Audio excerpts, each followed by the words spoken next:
This week on Culture Q. Drag Race All-Stars are all winners. An interview with We're Here's Eureka O'Hara. And an online service that proves everywhere is queer.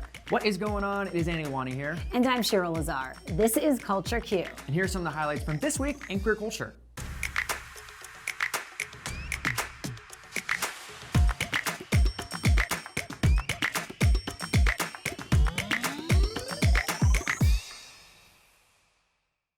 I don't know how Mama Ru does it, but she is blessing us with yet another season of RuPaul's Drag Race All-Stars. And the gag? These queens are all winners, baby. With season 14 set to wrap up this week and giving out the largest prize money ever, we're talking $150,000 and $50,000 to the runner-up, okay? The only way to up the ante for next season was to bring back 8 queens who have already donned the rhinestone crown.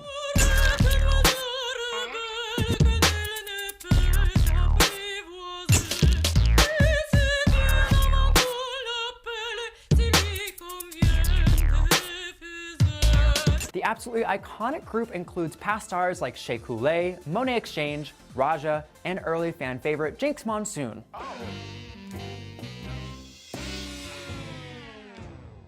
Line. An all-winners season has been rumored on the Drag Race message boards for years, so naturally fans online are absolutely freaking out over the news. One Twitter user wrote, "What a lot of people like myself are feeling. This is like the Avengers, but for gay people." And a lot of fans are putting their support behind season 12 winner Jaida Essence Hall. Like this fan who said, "Jaida deserves a proper crowning, TBH," referring to the fact that Jaida's win happened during the beginning throes of quarantine. Honey, I'm a goddamn star, baby. You hear me? A goddamn star. We can't wait to see what twists and turns All-Stars Season 7 is going to bring us, and you can catch the premiere May 20th, streaming only on Paramount+. Summer is coming up fast, which means we're about to be in peak season for blockbuster movies and prestige TV like The Kardashians. And yes, I am watching, thank you for asking. But let's discuss one upcoming show that has the queer community buzzing. Netflix's new series, Heartstopper, just had its first trailer drop last week, and to be honest, our hearts are already melting.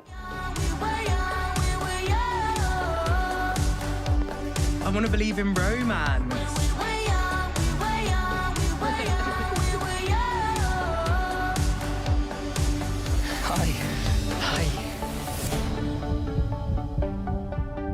Based on the best-selling graphic novels by Alice Oseman, the series is a coming-of-age story centering around several queer high school romances. And even before the show's premiere, it's being praised for its on-screen representation, with the openly gay actor Joe Locke taking on the lead role of Charlie Spring, and trans actress Yasmin Finney starring as Elle Argent, one of Charlie's best friends. These are just 2 of the outcast of characters spanning the spectrum of sexualities and gender identities. And when asked about the conversation surrounding diversity for the sake of diversity, Locke had a perfect response to shut down the haters. I think our show is an example of how that isn't a fair thing for people to say, because the amount of talent and reality that comes from having a diverse cast and everyone from different walks of life, I think it adds an element of truth to the story. And when the cast was asked what messages they hope to send to the young people watching the show, Locke said he hoped to show them that you can have happiness and you deserve happiness no matter who you are or what you identify as or your sexuality. You're allowed happiness. Being authentically yourself, unapologetically yourself is the best way to live. You can't live by what anybody else thinks of you and how other people view you as a person. Just live for yourself, and I know that's so hard in high school, breaking through that barrier of what other people think, but you have to do it, and that's just the way to grow, and trust me, it'll pay off in the future. All episodes of Heartstopper will be streaming on Netflix starting April 22nd. Just the other week, we got the chance to be at the GLAAD Awards, and we wanted to take a moment to reflect on an important conversation we had with Drag Race royalty, Eureka O'Hara. Let's take a look. See, we're here at the GLAAD Awards. What is being at the GLAAD Awards? First of all, your outfit says, "I'm here for GLAAD." Yeah, I'm just glad to be here. I mean, honestly, it's been a crazy few years. I'm so blessed to be able to get to host. I never thought I would, really. Who knows? It just shows that, hard work and love for the queer community will get you places. Originally known for their run on Drag Race seasons 9 and 10, O'Hara has gone on to star in the HBO Max series We're Here, where they and fellow drag queens, Shangela and Bob the Drag Queen, bring queer culture to small-town America. You just come off of season 2 of We're Here. What is that like? It's amazing. I mean, the second season really turned out so good. I mean, the production value was huge. The stories were so rich with culture and diversity, but also just like the need to be spotlighted. And I think that's what's so special about the opportunity we have with the show. The Emmy-nominated series has touched the hearts of fans across the country, as every episode centers around the queens using drag to help queer people who feel isolated in their communities or queer allies who want to better understand the queer experience. And we want to know what the process was really like behind the scenes of the popular show. It's kind of crazy because literally we're there like 10 days filming usually, and we do everything in 10 days. Everything. Everything, girl. Like plan the looks, have the costume designers are on site making them in some ballroom in a hotel room. Like, bitch, we are crafty queens in the show. And Eureka isn't just inspiring people by being a fabulous drag queen on TV. They've been open about their struggles with addiction and very public about their recent stay in rehab, hoping to bring awareness, break down stigmas, plus connect with fans on a personal level. To be honest, in this last year, I became sober, and had to discover that part of myself and my own personal defects. If I'm going to be that person for somebody else, I've got to be the best version of myself, and I think that that's what's special about communicating with different types of people, but also relatable people, queer people, allies. We're not alone anymore. And that message of community is something that is at the core of Eureka's being. And they have a powerful message for anyone out there who feels isolated or doesn't feel like anyone is rooting for them. Just realize that you're not alone. It might feel like you're alone, but you're just not. What you have to do is you have to muster up the courage to put yourself out there and find alike people that are like you. And don't be afraid to talk to them. At least start there, And if you have any problems or any issues, or if you feel suicidal or you feel like you need help, please ask for help, It's not prideful, it's not any diminishing to your character, just ask for help because people love you. I want to see you survive. If nothing else, bitch, Eureka wants to see you survive and thrive. What an inspiring queen and amazing role model. Thank you again to Eureka O'Hara for taking the time to talk with us, and you can watch them in the first 2 seasons of We're Here, streaming now on HBO Max. And now it's time to take a look at all the LGBTQ news you need to know. First up, Kansas Governor Laura Kelly stepped up for LGBTQ rights this week and struck down a harmful anti-trans sports ban. In a statement, she said, "Both Republican and Democratic governors have joined me in vetoing similar divisive bills for the same reasons. It's harmful to students and their families." She also called out the people pushing this kind of legislation through, saying, "This bill didn't come from the experts at our schools. It came from politicians trying to score political points." Duh, where have you been?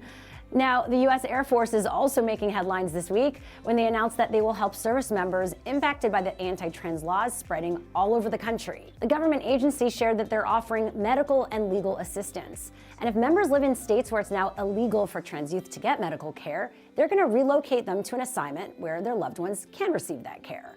In the statement, they added, "The health, care, and resilience of our personnel and their families is not just our top priority, it's essential to our ability to accomplish the mission." Moving on to Missouri State Representative Ian Mackey, who is openly gay and went viral this week. Now, here's a powerful video of him confronting a Republican lawmaker that surfaced online, leaving us all very emotional. "I couldn't wait to move to a part of our state that would reject this stuff in a minute. I couldn't wait. And thank God I made it. Thank God I made it out, and I think every day of the kids who are still there, who haven't made it out, who haven't escaped from this kind of bigotry." And even though the proposed anti-trans legislation was pushed through, Mackey, like all of us, is not done fighting. "Gentlemen, I'm not afraid of you anymore because you're gonna lose. You may win this today, but you're going to lose." This video was just incredible, and kudos to Mackey for speaking the truth. I'm sorry you have to do this. And that's your look at all the LGBTQ news you need to know. Still haven't made weekend plans? Well, don't bother, because we've got the Revry Streaming Guide here for you, so you can binge watch your way to Monday. First on the list is Denial, a documentary centering on Christine Hallquist, the first transgender candidate for governor in the USA, telling her story as a CEO fighting climate change. It is a story of a family coming to terms with complex personal truths against the backdrop of a global crisis. Next up on our list this week is the 2019 dramedy Mother's Little Helpers. Based on true events, the film follows a group of millennial siblings who come home to care for their burnout mother who always did them wrong. A A funny, dysfunctional family drama explores the okay boomer relationship between the free love generation and those left behind to clean up the mess. And finally, to round out this week's streaming guide list, we've got My Trans Life. This docu-series showcases inspiring trans individuals on their mental, physical, and emotional journeys of acceptance. From preparing for major surgery to tackling love lives and campaigning for equality, this show is sure to leave you feeling inspired. Remember, you can find all these titles and so much more streaming right now, right here on Revry. Now, it's our mission here at Culture Q to uplift and celebrate LGBTQ people and organizations who are innovative and giving back to the community. And this week, we're highlighting a new service called Everywhere is Queer. The website was created by Charlie Sprinkman, who was traveling around the US for work and noticed that there wasn't a resource for finding queer-owned businesses in the cities he was visiting. Well, that is not the case anymore. Hey, I'm Charlie, founder of Everywhere is Queer, What is that? a worldwide map of queer-owned businesses. Why did you start it? I started it so queer people and allies have a space to support queer-owned businesses and for queer people to be able to find connections as they travel all over the world. In just over 3 months, the map has been viewed over 100,000 times, and they already have over 600 businesses participating in the project. Everywhere is Queer also highlights these businesses on their Instagram, giving them an even bigger platform. Like the queer and trans-owned barbershop and hair studio, Deep Cuts in Duluth, Minnesota, the lesbian-owned lunch spot, Sandwich in Portland, Oregon, and the gay-owned candle company, Essentially Charlie in Williamsburg, New York. On their website, they've also started a job board where you can find job postings for queer-owned businesses all over the world. The map lists businesses in Germany, Spain, South Africa, the United Kingdom, Costa Rica, and Mexico too. And if you have a queer business you'd like to add to the map, you can apply at everywhereisqueer.com.